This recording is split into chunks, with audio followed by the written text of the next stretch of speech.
Welcome to the weekly HubFeed, where we unpack this week's digital marketing news. Today, we're going to be talking about the key takeaways from content marketing world. I'm Chad Hill, and I'm joined by Adam Stetzer. Hey, good morning, Chad. Over 3,500 people from more than 60 different countries attended the 6th annual Content Marketing World Conference in Cleveland, and we want to cover some of the key takeaways here this morning, Chad. There's some really good information in here. Getting right to it. Key takeaway: you need to have a plan for your content marketing. Okay, that seems obvious, but they're saying it, and we need to listen to it. And your content marketing needs to have a purpose.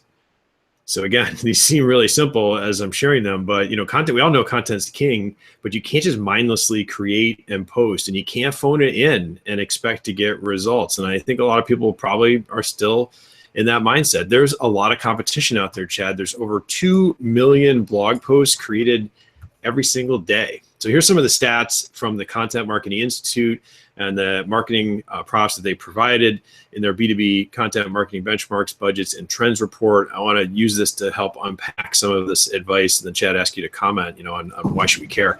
88% of B2B marketers use content marketing. So the secret's out, right? People will understand this, 88%.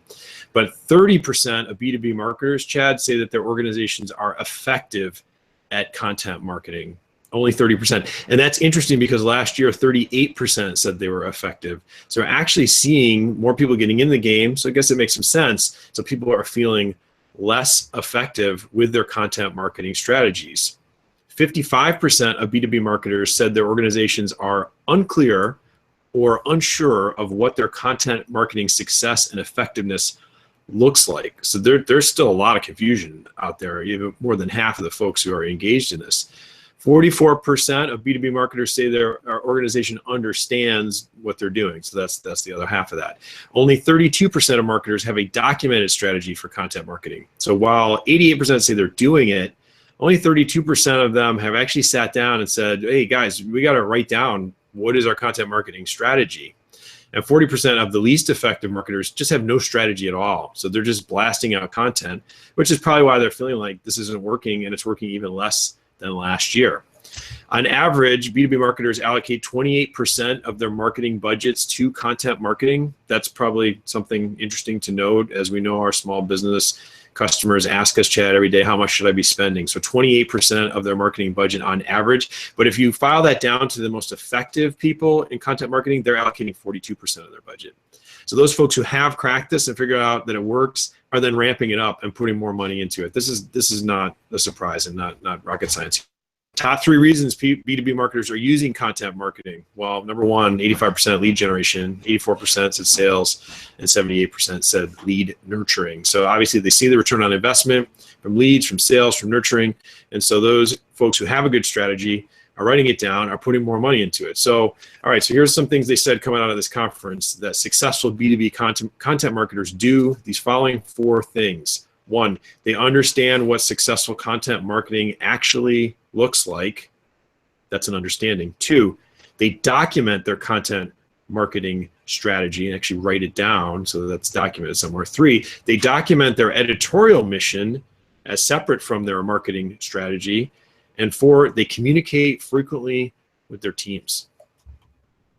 Yeah, Adam, that is some really interesting information, and certainly interesting to see some of the trends going in the opposite way in many cases than you would think as we get further along with content marketing. But we wanted to also turn this back and think about what does this mean for small businesses, because a lot of the people that were probably at Content Marketing World are definitely in larger organizations. So we have some suggestions and some takeaways that we'd like to talk to you about for small business. So first of all content should have a purpose. One of the founders of Content Marketing Institute said, mediocre content will hurt your brand more than nothing at all. And you need to have a plan or a strategy. Don't just wing it. You want to track, monitor, adjust, and evolve your plan. Number 3, your content is not about you. It's about your audience. It isn't about a hard sell.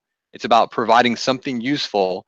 So you really should think about teaching and how can you share information? How can you entertain people?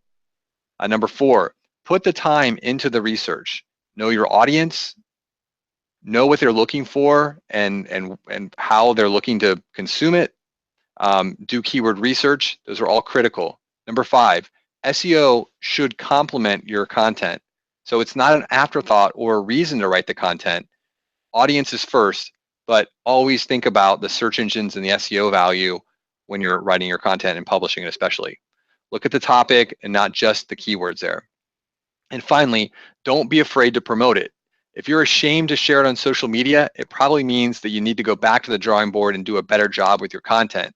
And again, target those audiences so that you can get the maximum reach to that content so that you can accomplish some of the objectives that Adam laid out above.